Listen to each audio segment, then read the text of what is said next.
নমস্কার বন্ধুরা, আজকে আমরা এই জ্বালা কিনে এনেছি। এবার এই জ্বালার জল খাবো, ফ্রিজের জল খাবো না, খেলে গলা ব্যথা হয়। আর এই জ্বালাটাকে পরিষ্কার করার জন্য আমি ছোবড়া নিয়েছি, ভিতরে বালি থাকে, এটা একটু ঘষে ঘষে বালিগুলো তুলে দিতে হবে। আর এতে জল খুব ঠান্ডা থাকে, খেলে কোনো শরীরে ক্ষতি করে না।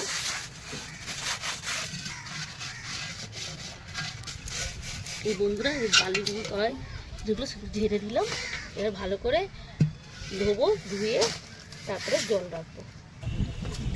এই বন্ধুরা এই জ্বালাটাকে এবার ভালো করে এই বড় দিদির জলে ভালো করে ধুয়ে দেবো, বালিগুলো পরিষ্কার করে দেবো। সেই ঠান্ডা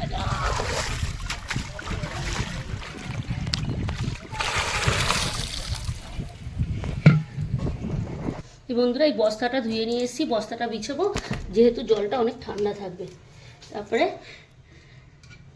এই জ্বালাটা বসিয়ে দিলাম, এরপরে জল ঢালবো।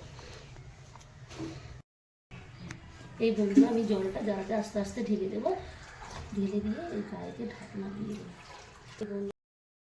গাইস, আমার এই জল ঢালা হয়ে গেছে। আমি একটা সুতির কাপড় ভিজিয়ে নিয়েছি, আর এই জ্বালাতে আমি দিয়ে দেবো। জলটা খুব ঠান্ডা থাকবে। 2-3 ঘন্টা পরে আমি ফিরে আসছি।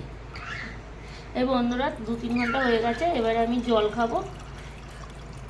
এই জ্বালার জল এত ঠান্ডা, জীবনের সঙ্গে কথা বলে। এই বন্ধুরা এই জ্বালার জল আমি নিয়েছি, খুব ঠান্ডা, জীবনটা জুড়িয়ে গেল।